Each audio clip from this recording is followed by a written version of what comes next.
The curtain opens on a scene from another world.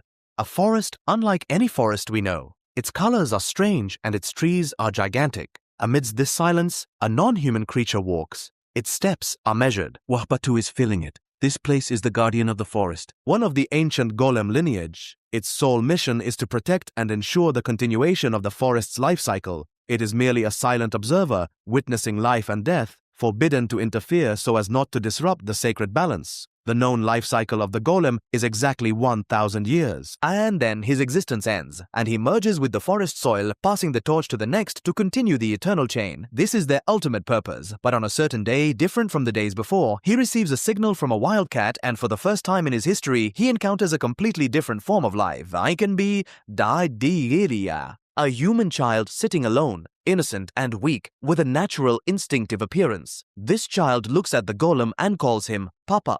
At this moment, the golem's life cycle changes forever, finding a new purpose, a new meaning for his existence. We move to the future.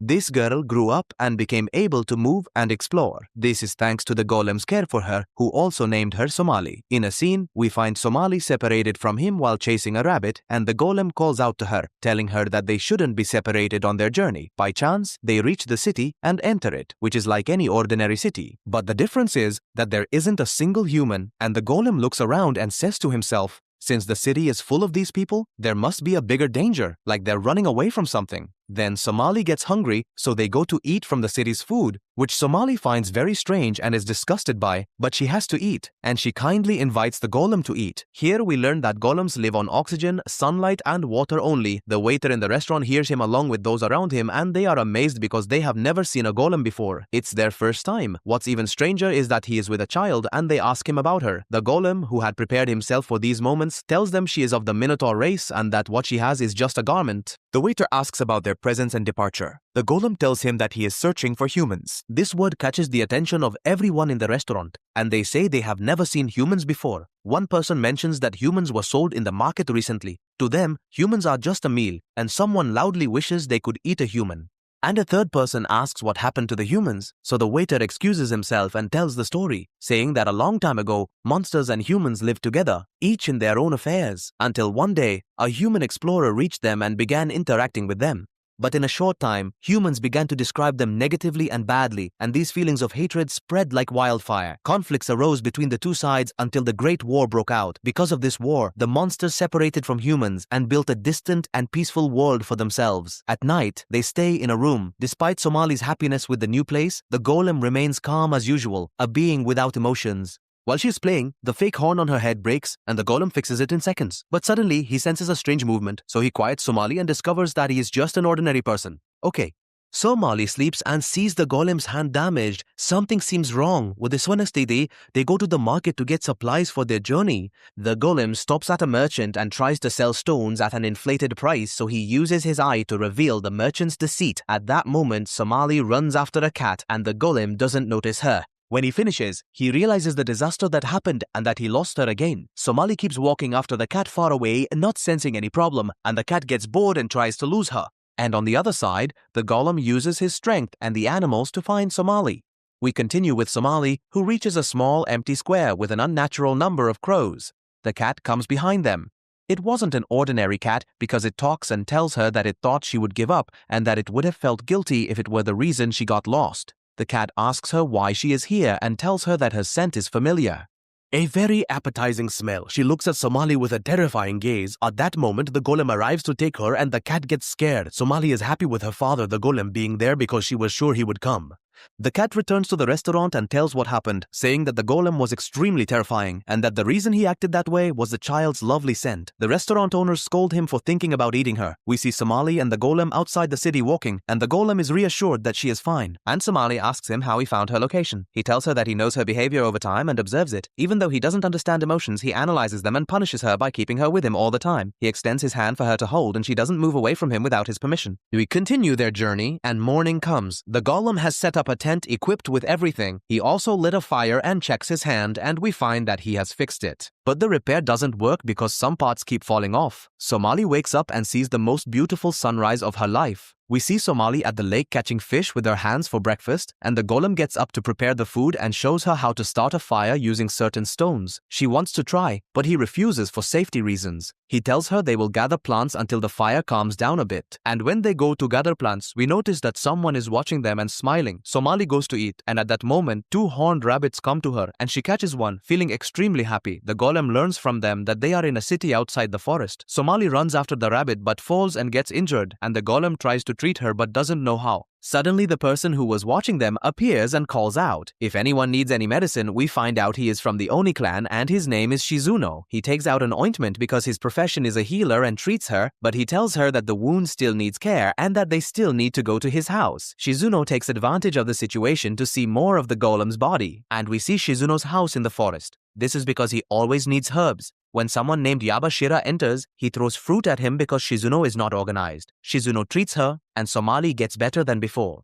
We learn more about Yabashira, who is Shizuno's assistant at work and tries to teach him other skills like organization and the golem. He asks Shizuno to learn how to make medicine to help them on their journey, and Shizuno agrees, but on the condition that he takes a piece of the golem to study its body. The golem gives him a piece, and Yabashira observes Somali while the golem learns to make medicine. Shizuno introduces him to the basic herbs they use, which the golem always sees and that help in making the ointment, but the most important thing is cleaning and cutting. The golem learns quickly and asks if he can tell him about a remedy for a cold. Shizuno doesn't hesitate and tells him that the main ingredient is the kama plant, and he understands the method very easily. On the other hand, Somali finishes her work and wants more work because she wants to help her father just as he helps her. We return to the golem who learns well. Shizuno asks him why he is learning, and the golem replies that he already told him the reason. Shizuno analyzes the situation and tells him that for the golem, he wears clothes made of leather, fabric, and metal pieces. This means he doesn't want to be broken. This makes Shizun feel guilty because of his request. Because of the sad look on Shizun's face, Jolin tells him that he is like Somali when she was upset and that a part in the middle of his chest was damaged, and he doesn't understand the reason, and he doesn't want to see that expression on Somali's face again. Shizun understands what happened to him, but Jolin refuses to be convinced, and night comes, and Somali sleeps in their house because her energy is depleted from too much work, and Yabashira is happy because he completed his task. Then Shizun asks the golem why he left the forest and went on a journey with a child. The golem tells them that he is looking for Somali's parents and his goal is to return her to them. They are surprised because he is looking for a needle in a haystack and has nothing to help him. Shizun tells him that there must be a reason for him being in such a hurry without a word. Jolene takes off his clothes and finds that his whole body is shattered, revealing the harsh truth that he has lived 998 years and 253 days, and his end is near. He tells him that this is very sad, especially since Somali is comfortable and smiling with him. The next morning comes, and the adventurers set off on their long journey, reaching the desert, and Somali drinks water.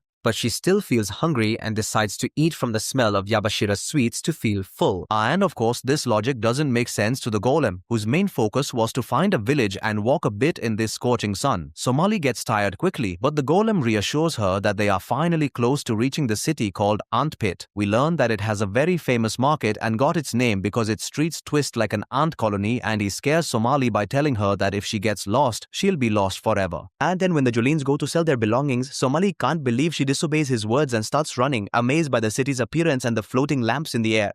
When she tries to descend from a high place, we see a wolf stopping her, so she gets scared and returns to the Jolines. The Jolines want money to continue their journey, and the merchant tells him that he might find someone who needs help with money because the place is full of people. But first, the two of them go together to the restaurant, and strangely, they notice someone hiding who was running away from the shop owner who can't believe he found her. We learn more about the restaurant owner who apologizes and that they are from the Shirigara species. The restaurant owner's name is Kokil, but his son is Kiki, and Kiki is not working because his stepmother has a problem with her back. But he tries to escape every time. Kokilola doesn't know how to find someone to work with them. The Jolin takes the opportunity and works, and his wife Kina comes to thank him for his help. Kikila and Somali go to play together and are having fun, each drawing in their own time. Kikila starts singing a song that catches Somali's attention, and he's surprised she doesn't know this old song. He says it talks about them since he has horns and a tail, and she's the strange one. Meanwhile, Kokila is happy because they quickly bonded. After a while, the store starts getting crowded, and everyone is impressed by the Jolene and his balance and high ability. Kikila is impressed because this increases the customers. The Jolians also analyze the nutritional value in their food, and while talking to them, he learns that a traveler mentioned humans before and said he saw them west of the Osuma Desert. This is very useful for the Yolians, and Kikila wants Somali to stay here and play together. And he says that when their journey ends, they will return home. This sentence makes Somali realize that if the journey ends, everything with her is over. Kiki and Somali try to go out and play quietly, but the Julian stopped them, and they back off from the idea, which is upsetting. At the end of the day, work finishes, and Somali notices that the Julian is so busy that he doesn't even play with her at night. The next day comes, and Kikila asks his son Somali to bring some things. Of course, the Julian refuses, but Kikila tells him that he will protect her from anything, which makes him agree, but with the condition that she returns before nightfall. Kikila feels a bit guilty for this request, but the Julian understands that they were always alone together, and Kikila is her first friend, and he doesn't want to downplay something like this with Somali. And Kiki brings the items. They also give her a special gift for Kiki, which is baked goods, and they eat them together. But Somali suddenly cries. This is because she thinks her father will leave her, and he is trying to get as much money as possible to finish the journey. So he finds the solution that they should get flowers that live under the city. And this is a legend that could fulfill Somali's wishes. At that moment, the wolf is listening to them, and they go down into a pit in a secret place where children are not allowed. This is because it is a different world from the one above, and he wanders a bit in a place that resembles fantasy. Then Kiki asks about the nature of the relationship between him and the Julians, and she says spontaneously that she does this because she sees him as a father to her. While they are sitting, they find star butterflies that eat the pollen of the yuzu flowers they want. They get very excited and reach the flower field. Somali goes to take the biggest flower among them, but we see a mushroom baring its teeth, and it was about to eat her. Suddenly, an arrow makes the giant mushroom disappear, and the one who shot it was the wolf who caught Somali as he wanted. The Julian sense something wrong happening. We see the Julians in the restaurant, and despite his possession, he starts to forget because he is worried. But Kina reassures him that he needs to trust them more even if they are children. We continue with Somali and the wolf approaching her, but we see Kiki jumping on him, calling him master happily and hitting him because he told him not to leave that place without an adult. Somali still sees him as a scary person, and he feels embarrassed around her. Even when he talks, she runs away, and we learn the master's name is Mothrika and that he is part of a team. He oversees the lower part they are in. We see Somali's flower wilting, and he explains the reason to them. This is because the roots provide all the necessary nutrients and the small trees supply the minimum possible nourishment. When it is picked, it dies.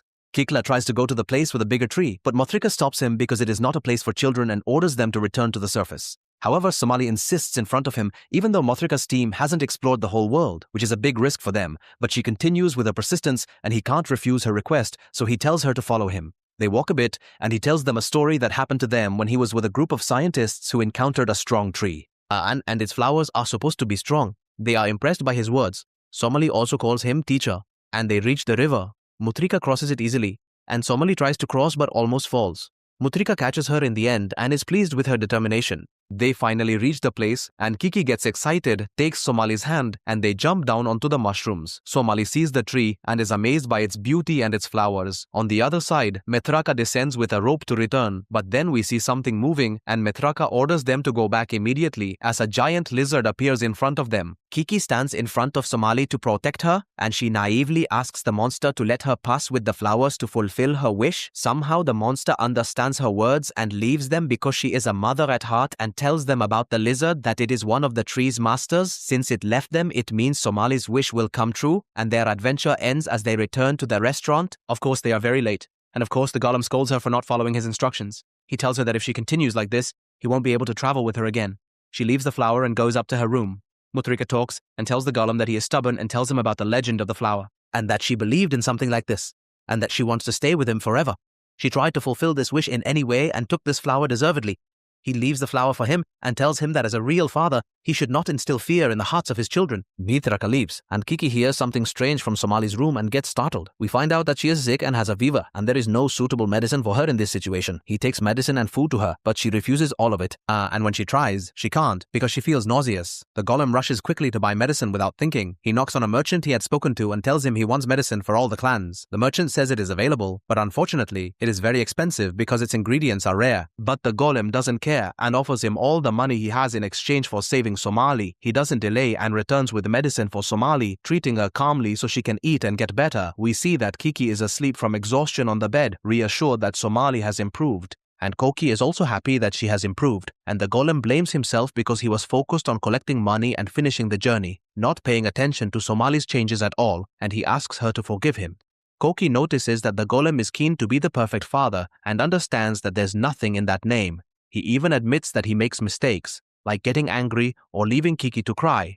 But the most important thing is that he always manages to handle the situation. This is because growth happens for both children and parents together. And this is the relationship. And at that time, Somali wakes up feeling better and happy to have him by her side. The next day comes and she improves, and he tells her that they will stay in the city longer because he needs work to save money for their next journey, and that his only task is to make sure Somali is okay, and she bursts into tears because she doesn't follow his orders and makes him worry. And he also apologizes to her, and she takes advantage of the situation to ask him for a promise to stay with her even after the journey ends, and he promises her that, and she becomes very happy. The journey continues with Somali and the golem. Although he saved money to get a car, there is no escape from the heat. Somali has to endure it, and they arrive at a new place, the village of the Cup of Wine, named so because of its terracing, which is most suitable for protection from sandstorms. They go to the restaurant, and the owner comes and offers them a drink, wishing them a happy journey, and he is happy. We learn that what was offered is an old tradition with a story told by a waitress. This tradition dates back to the founding of the village. The tradition states that every traveler shares their drink as an expression of gratitude and a wish for a safe crossing of the desert. We learn that the drink offered is wine. And of course, the golem firmly refuses, and instead, a waitress offers him something suitable. Next to them, Somali hears someone making the same request. The waitress says there's only one dish, and Somali gets upset because she wants it first. This creates a conflict between them, and as they argue, she notices something and calms down. Then someone calls her by name. It's Ozwe, whose name is Haitora, and he looks like he's wearing a strange mask. And they all sit at one table and find a solution for Somali. Ozwe seems distracted and gives her plate to Somali. We learn that they are traveling to get medicine for Haitora, and they are from two different species. However, Haitora acts as a guardian for her. Ozue offers them to travel together in exchange for helping with the supplies and giving them a free ride, making it a fair deal. The day ends, but we see in Ozue's room that Haitora asks about her goal. She says her scent is like his. This makes us understand that Haitora is also human. Ozue removes her mask, revealing her human appearance. She says she has an idea, but we don't learn the details. But she shocks Haitora to the point that he refuses. But she wants to help him because he is close to dying, and the next day comes and they start their long journey together. This time the car is different because Somali doesn't feel the sun, and as they are walking, they encounter a severe sandstorm and Somali almost falls, but Ozwe saves her. And with the storms, there have to be more troubles. We see an animal swimming in the sand, and it's a sand shark, but it confronts her.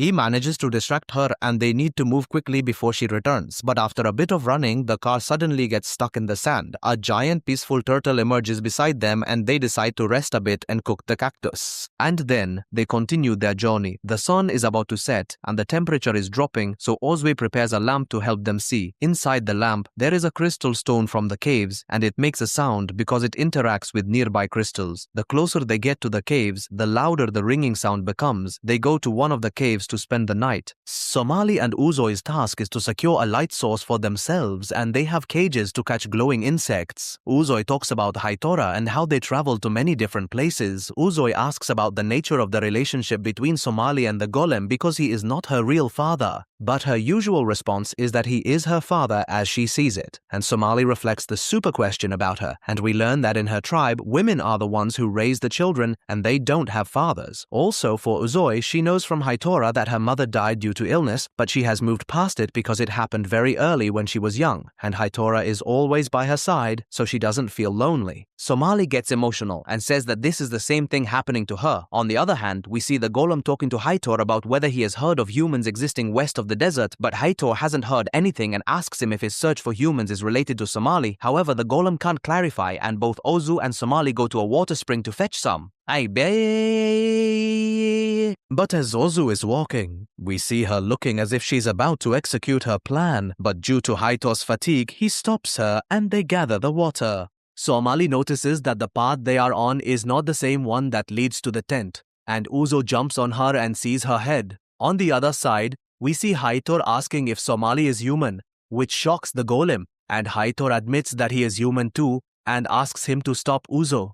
And Auzo tells Somali that she will kill her to save Haitor. Haitor tells the golem everything that happened with them and that they are looking for a cure for him. Once, they saw a house with a fortune teller who told them that his blood was tainted and needed purification. When Somali saw this, she remembered the fortune teller's words, and Somali became terrified and started screaming. And then it can add in, because of Uzo's keen hearing, she gets flustered and moves away, which makes Somali run. Uzo spreads her wings and easily catches up with her, remaining determined on her goal. And because of Somali's movement, she falls from the cliff into the water and doesn't know how to swim. At that moment, Uzo acts and saves her, and it's as if she regains her senses and apologizes to her, explaining the whole conversation. The golem and Haitora arrive in the end and are relieved that they are okay. The golem wants to punish Uzo, but Somali stops him and tells him that she saved her when she fell and that he shouldn't be angry with her. And indeed, the situation passes, and Haitor goes to talk to Uzo, and we see that she starts crying because all she wanted was to save him, nothing more, and to be with him forever. They all return to the tent, and Somali and Uzo can't sleep. Uzo apologizes again for what happened, and Somali forgives her because she considers them friends. Outside the tent, the golem says he is not upset with Uzo's actions because she is trying to protect someone she loves. We learn more about Haitor's curse, which is because he once hunted and ate Uzo's mother, leaving him with a deep sense of guilt. We see this in a flashback where he says he was with a family living in peace and they were happy, but one day their village was attacked by a race of monsters and all his friends in the village were captured, leaving only him and his family. They were lucky because they found an empty cave to live in. However, they were overwhelmed by fear of another attack from the race of monsters. One day, he had to go out to hunt, and he accidentally encountered a person from the race of Ozu, attacked her, killed her, and took her to the cave. And he tells his wife that they have to hunt like they do to survive, and they all eat it. Because of that, they all change shape and die in front of him, only he remains alive. And not long after, Hator meets a little girl who is Ozu, and until now he carries her guilt. By chance, we find out that Ozu hadn't slept and heard everything that happened due to her super hearing, and she doesn't believe what was said. The next day comes and they continue their journey. We see that Uzo has gotten rid of a bigger burden. She asks Somali if she has ever experienced a lie that turned all happy memories bad, and that's what Uzo feels. But Somali tries to ease the situation for her, and then the car shakes. That's because the dragon tornado hits them, and everything starts flying. Even Uzo and Somali are swept up in the tornado, and the golem analyzes the situation and says that they landed safely, and to find them, they need to wait for the tornado to calm down first. The two girls manage to survive the tornado indeed. When Uzo wakes up, she asks Somali about the last thing she said. Somali replies that true love was never a lie. This stirs something inside Uzo. She returns to the golem and the storm has ended. They arrive at the area where they were supposed to have fallen. Sadness is evident on Haitor's face because he suspects that Uzo heard them last night. So the golem tells him that he must face Uzo no matter the outcome. And suddenly, the golem gets up, and we find out that he found them, but a huge monster is chasing them, and Ozu prepares to defend Somali. Behind the rock, we learn from the golem that it is a bird fiercely defending its territory. The golem wants to lure it away, but it's Haitor who does it because he doesn't have much time left. And we learn that he was always in conflict, especially when she was happy. He always felt guilty. From exhaustion, he falls to the ground, resigned to being prey. But Ozu comes at the last moment to defend him, and the bird flies away in fear, and the two face each other. Haitor tells her that he dedicated his whole life to her. If she knew the truth, he is ready to sacrifice himself, and she says he must continue living with her. That is his punishment, and he accepts it. They finally continue their journey after things have improved and become better than before. We see that out of thirst, Somali ate a lot of sugar cane. As for the golem, we know that by tomorrow at the latest, they will have finally crossed this vast desert. The golem says that their decision to cross the desert was based on nothing more than a rumor. Someone I done. And he believes that there are no humans in the end. Night falls upon them, and for the first time, she thinks, Somali, right? And she asks Ozu about the reason for the disappearance of all humans on the planet. Ozu answers her in a way that suits her, saying there were wars and other things she doesn't know about. And the reason for her question is that she doesn't know anything, even though she is human. Outside the tent, the golem sits in front of the fire watching, and he remembers Somali's words when she asked him for a promise to stay with her for the rest of her life. We see that the cracks in his chest are increasing more and more. Haitor comes to sit with him to thank him because he gave him the determination to live even if he will die in the end. But he now has a desire and thinks that the golem will be able to continue for many years with Somali, but he doesn't know that their situation is the same. And he tells him the truth, which is that he has 301 days left before his life ends. Haitor tells him that there is a village west of the desert known for having all kinds of knowledge, and maybe that knowledge can help him find humans. And Haitor envies Somali because humans no longer have a place in this world. And no one knows their fate if they get caught. In the end, she managed to find the forest guardian and was able to sleep without worry. And because of Haitor's words, the golem feels something strange, making all the burden on him lighter. He describes it as peace of mind, and the next day we find out that the weather has improved, and thus they have left the desert. She says that they will part ways soon, and Somali wishes their journey could have lasted longer, but she tells her not to be sad, and they will surely meet again after Haitor recovers from his illness. Uzoi says that the feeling of deception has left her, And now her entire focus is on saving Haitora. The car suddenly stops. That's because they first reached the forest and rested by the river. And this is the point of separation. Somali and the golem go by the river until they reach the village, and then the golem and Mali continue their journey alone. In the end, they arrive at the village, which looks stunning. We notice that there are many witches there. One of the witches hears that they want to do research and leads them to a path, which turns out to be a library filled with all the information. And the girl who helps them arrives, and with her comes Yazid, the librarian, searching for any books or information about humans and guiding them there. On the way, Yazid explains that the witches love knowledge very much. Because of that, they brought all the books from all eras to this library so that everyone can benefit. This is their natural instinct. When they arrive, she discovers that the book is missing. Strangely, no one had borrowed it recently. She takes them to another place where they might find it. She calls a person named Praline who is known for finding books. When she sees the group, she is impressed by them and their appearance, but her sister stops her and they go to search the books for Raizo's records. Because it is the book that talks about humans, and Somali finds it. When she holds it, a strange green bubble emerges, forming into a fish that attacks Somali. However, a penguin appears, and this is the doing of Praline. And we know that these bookfish love very old books, eat them, and get rid of them all, increasing their enchanting magical power. And we know that magic removes on a wide scale. As for Brolin, he is strong but limited, and they think they are done, but all the fish gather together and form a giant fish that recklessly attacks the entire place, and we see that Brolin's magic is not effective. But they may be. We learn that the fish targets the book of Harris records, which Somali tries to protect, but it falls from her and the fish eats it in the end. It almost eats Somali, but Golin throws it, and for the first time, he shows his power and manages to completely destroy the fish, returning to his normal state. We see that parts of his outer shell are shattered. However, the most important thing for him is that Somali is safe, and she cries and apologizes because she feels responsible for everything that happened. And Braylin finds a solution. If someone reads it, they might learn any information from it, and they actually find it. But it was from 304 years ago, and she is the princess of the library. Nelson disappears, and she is currently the head of the library. We learn that the average age of witches is 150 years, but the rank is higher. They live for long times. However, Aswell's health has recently deteriorated. They use the Brolin book on their journey to find the location of the library chief. We see the winding path, which is difficult for any ordinary person to pass through. They encounter insects, and Kanzar works on detecting an entrance. The guards are dispatched, and with Somali, the golem resists everything and stands in front of him. The choice is either to jump into the water or get caught. And of course, he jumps without any hesitation. And when they go down through one of the doors, it lights up and they hear a voice guiding them, allowing them to go up and finally reach the head of the library. But then the guards come and stop them because it's a restricted area, but the head stops them and wants them inside. We see Azul, who is barely alive. When she learns they want information about her records, she doesn't hesitate to help because it brings back memories. And that's because she wrote that book herself, and because of that, she caused humans to end. She starts telling them the story of Rise's book. We see that in the middle of a severe storm, there are witches flying and falling due to the strong wind. A little boy is beside a forest guardian trying to wake her, but she continues sleeping. The next day, the witch wakes up and realizes she is with humans in a village called Raisu. This is the largest village in the area, and the guard sees her and makes sure she's okay, but she only has a wound on her leg. We see that they love Raizo, who saved them and the village they are in because of him. That's why they named it after him. The witch starts to speak. Due to her experience, she thought that humans are of different kinds, which makes them hostile towards her.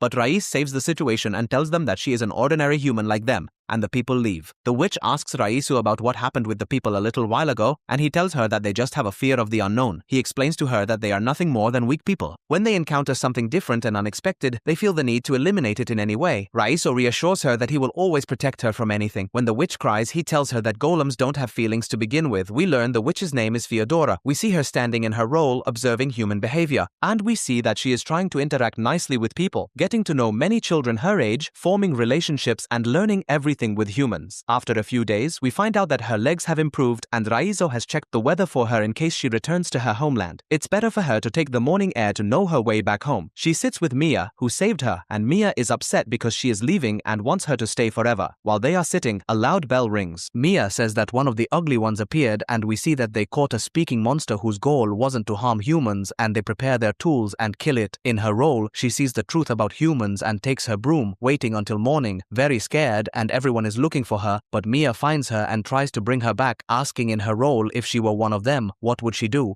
Mia responds that she can never be friends with them.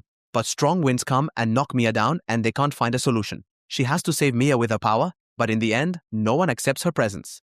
Raizo comes, pretending to be with the humans, and tells her it's best for her to leave, and she understands and leaves quickly. However, she refuses to believe she's a monster and considers her a friend, and the story ends. And that was everything about Raizo's records, and in her role, she returned to the village and became the head of the library, passing the story to the next generation, and her book was banned for 1,000 years. Then she, Azul, wrote the story and felt guilty because she was a motive for killing humans. Somali feels that all humans are like her and that she shares their brutality, but Azul asks her to come closer and asks if she is afraid of them, realizing that she might be the first human to spread peace and coexistence among them. Azul says that what the Jolen wanted is for humans to be at the end of the world and that they might find their remnants. Azul thanks them for meeting her in her last days, and her body disappears, turning into butterflies, wishing them success. And we see all the butterflies spreading in the village, and everyone knows this means the death of the library head. Amidst a breathtaking scene that doesn't happen often in a lifetime, they continue their journey through the swamp. The golem tries to find a place to shelter from the rain while they are walking and finds a large treehouse. They will try it and maybe find a place where they can live. They enter and find the place empty. They decide to stay there for the night until the rain stops. The golem realizes that they are in a place for woodpeckers and shares information about this place. And the trees here produce high sugar. These openings are for people who extracted that sugar. And from it, they make balm sugar, which is sold as candy, and Somali recognizes it immediately in this form. He says they inhabit the trees only during the harvest period. After finishing the explanation, we see him looking at the map and realizing he has to go to the end of the world, but we see his body cracking more, and he's unsure if he can continue. Then we see Somali, who hasn't slept and is hungry, so the golem leaves money as compensation for the food they will use. And also that they lived here, and we learn that he will try to prepare the cake for her, and Somali helps him with that. They prepare everything and are about to put it in the oven while they wait. Somali tells the golem that she is happy he is her father, and she starts recalling memories of all their journeys and falls asleep. Time passes quickly and the cake is ready. She immediately eats some, and from its sweetness, tears start to fall, which he considers an exaggerated reaction. But she sees it as normal, especially since it's the first time he's cooked for her. While she's eating, she feels something moving in her mouth, and it turns out to be one of her teeth. At the same time, there's someone moving outside, and the golem asks her to calm down as that person knocks on their door. It turns out to be Yabashira and Shizuno, and they meet again and everyone is happy. She goes to offer them the cake the golem made, and unexpectedly she apologizes because she wants to sleep. But in reality, she's afraid of her loose tooth and wants a solution for it. The next day, the rain stops and the four of them continue their journey together. Shizuno offers Somali some sweets, but she refuses to take them, and he notices that she is quieter than usual, as if something is wrong. We see Yabushira saying that they have finally reached the city of supernatural days. He prefers that they go to the next city, and they enter reluctantly as it doesn't look promising due to the amount of bones and people talking about problems. And And Yabushira says that the place is outside the law's boundaries and is the most suitable place for black markets with everything in them, and we learn the reason for Nazo's presence in the city is that the greatest dentists are there. Shizuno wants to learn anything from him. Ali Yabushra continues that they specialize in treating teeth and her heart.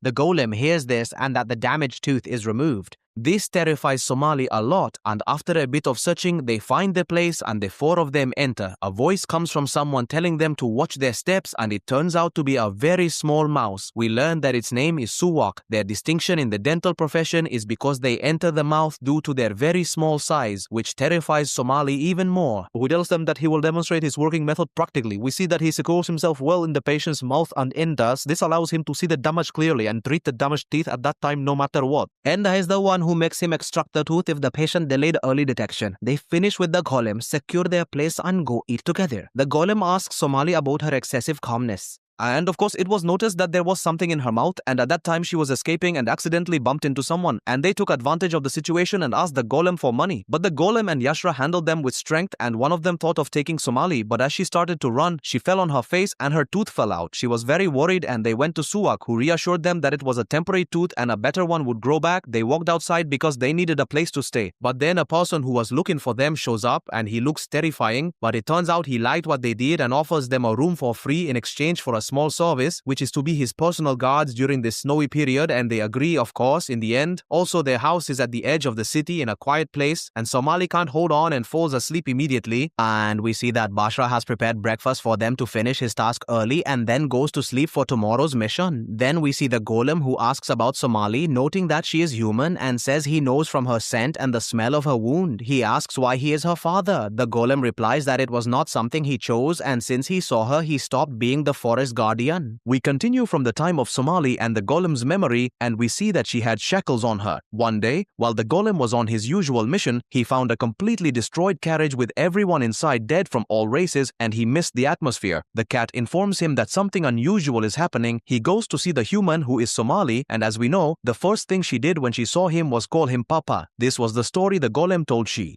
And we continue the flashback where Somali was following the golem without thinking and with all her effort. He was the one asking her to leave the place immediately. He was trying to convince her that he was not her father, but she was determined and kept following him even if the path was very difficult. She was trying, and the golem saw her struggling and left her sitting under a tree, thinking that he shouldn't intervene and that the child would die of hunger on her own. And when he thinks about sympathizing with her, he says it's not his duty, and in the end, Somali comes up behind him happy and hungry. He simply offers her what he knows, and she eats out of hunger. He tries to get any useful information from her but can't because of her young age. He sees that over time he has started protecting and helping her, and he tells her that he is nothing more than a golem, and she is surprised because he surely feels lonely, but he responds with the automatic reply that he lacks feelings, and she tells Somali that she will stay with him forever so he won't be lonely. Then he breaks her shackles and frees her and goes to catch fish for her. Strangely, we see the shield on his right hand break, and she goes down to try to gather the pieces but doesn't know how to swim. He saves her and tells her that this part is not in his body and that she shouldn't repeat these actions. And night comes, and we see Somali sleeping. As for the golem, he sits wondering why out of all people she chose him, and that he also doesn't have much time left and will disappear. At that moment, he decides to take her to the humans. As for her name, he names her after the breed of cat he found, which is Somali. Returning to the present, when the golem finishes his story, Shizuno asks him how much time he has left in his life and to check his current physical condition, and he doesn't hesitate. We see that his outer skin is almost completely shattered. Oh, and there are cracks inside him releasing sap that breaks his armor. A month ago, his joints started making noises. Shizuno asks him to admit it. When Somali's body collapses, he tells him that after the long journey with Somali, he understood the reason to continue the journey and that he wants to see her always gaining and encourages him to continue caring for her no matter what happens. And the next day comes, and it's the first day of the guard duty. Well, we learn that their work duration is 7 days, and he says, oh, Bushra, prepare well and get the food ready for them. He gives the golem some instructions for Shizuno on how to handle Somali in his absence. But he tells Bushra that he is exaggerating and that he needs to calm down a bit because the situation won't be bad. As soon as they step out the door, the golem says he's worried, but Bashira laughs at him. At the same time, Somali wakes up amazed by the falling snow and goes to have breakfast, getting the idea to make a gift for the golem. Night falls and they return from work. We learn that the time wasn't easy because they dealt with criminals of all kinds, but they managed in the end. The next day comes and they are cleaning as usual. Somali thinks about the gift but falls and drops the threads. This gives Shizuno an idea and they decide to make something out of it, and he will teach her. But then Rosa, the innkeeper's wife, knocks, happy to see them, and she has supplies with her.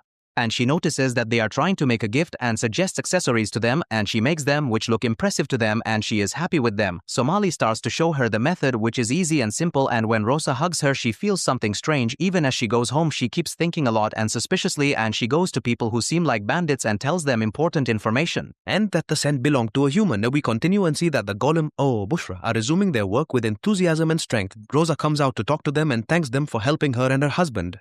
And Bushra thanks her for the supplies. We learn that this is their last day at work because they will travel the next day to the next city and continue their journey.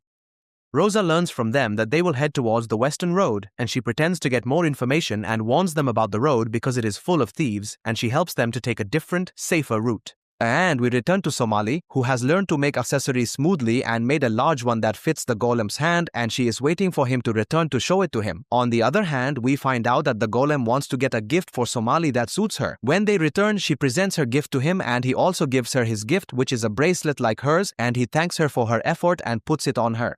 And we see them going out to play with snowballs. Since it's their last day in the city, Somali goes under the golem, who helps her, but a bit excessively. He was about to throw a huge snowball at Shizuno and throws it at him, and they go to make a snowman resembling the golem. These are some of the happiest moments, especially when they see the aurora and night comes on and they are sleeping except for the golem, who feels someone approaching and sees a group of people and realizes that they have figured out that Somali is human and want her. This worries him and he wakes up human to help him. But he still doesn't know that Somali is human. And Yabushra is very nervous because he decided to protect Somali so she can eat his sweets again. At the same time, the criminals enter with all their brutality and search everywhere, and Yabushra is making tea and says, "Man, you seem a bit too delusional, because there are no humans here," and they go without hesitation to check everywhere. And when they don't find anything, one of them hits Yabushra ki, Washaba fire, Nanowaha, Didosha char, and he leaves on his horse and goes far away. It's all everyone thinks he is heading towards the humans and they follow him. This was part of his plan. Because the golem Shizuno and Somali go to an old mine and it leads them to a place beyond the mountain. As for me, Yabushra agreed to meet them through another way there and it rushes.